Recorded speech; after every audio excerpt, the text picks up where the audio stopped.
Hi, అందరూ ఎలా ఉన్నారు? బాగున్నారా?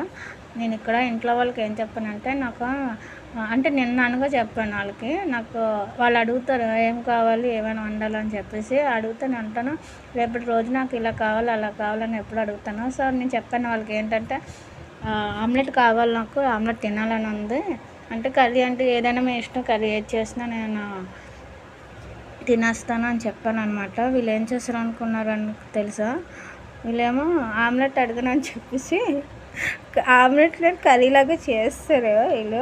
నాకు అస్సలు తినుబుద్ధి అవ్వట్లేదు. కానీ ఆమ్లెట్ అయితే ఇది గ్రేవీలో ఉండడం వల్ల టేస్టీగానే ఉంటుంది. చేపలాగా ఉంది. ఇంత పెద్ద పెద్ద ఆమ్లెట్ లాగా చేసి ఇవ్వండి. చూడడానికి తీసినప్పుడేమో అక్కడ కళాయిలలో నుంచి చేపలాగా ఉంది. నాకు ఇక్కడైతే నేను నవ్వుతున్నాను, కానీ నాకు మండింది, చాలా కోపం వచ్చింది. ఆమ్లెట్ అడిగిన పాపానికేమో గ్రేవీలో పెట్టేశారు. గుడ్డు కర్రీ కూడా కాదు, దాన్ని ఏం కర్రీ అనుకోని కూడా తెలియదు.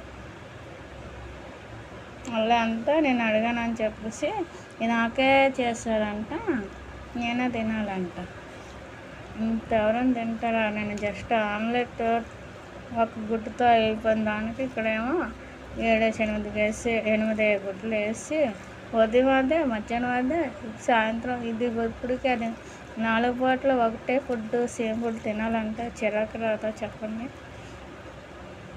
నాకు తినలేక అలా ఉంది నా పని. తినలేక తింటున్నాను. ఇది సేమ్ చూస్తుంటే చేపలాగా ఉంది. తీసినప్పుడు అలాగ అనుకున్నాను, ముళ్ళు లేని చేపలు ఉంటాయి కదా, అలాగా ఇలా కష్టంగా తినాలన్నమాట. తింటున్నాను. మీరు కూడా ఎవరైనా ఏదైనా అడిగితే మాత్రం క్లారిటీగా చూడండి. గాజులు బాగున్నాయి కదా, చాలా చాలా బాగుంది గాజు.